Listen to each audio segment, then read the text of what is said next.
I'm Aaron Truong. I'm one of the owners, along with my wife, of Hapa Pizza in Beaverton, Oregon. We're an Asian-Inspired Neapolitan pizzeria,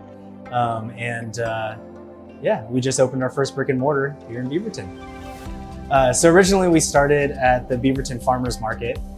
We had some friends encourage us to try, testing out our concept at the farmers market, and it just began to grow pretty quickly. And so we began thinking about expanding into a brick and mortar.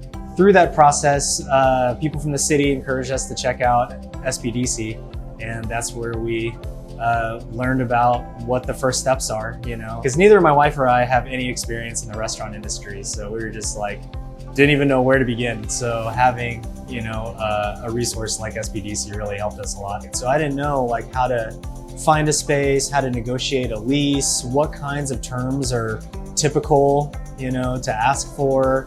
I didn't know how to do market research or where to get that kind of information. I didn't know that there was so much that went into forming a business plan.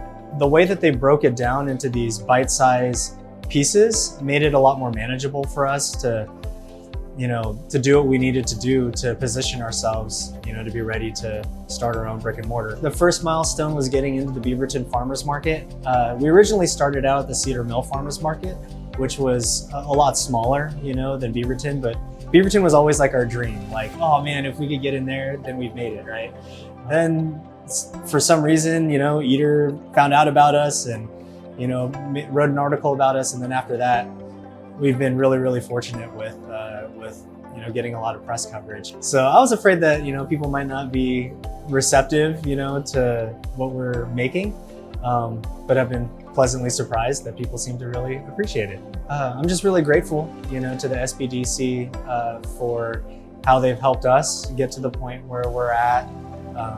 I learned a lot through the classes, and really appreciate all the coaches and mentors, and even the team that did the market research for us. Those are resources I never would have thought of looking into. So I'm really grateful. At least now I know where to go and where to look, if I need something.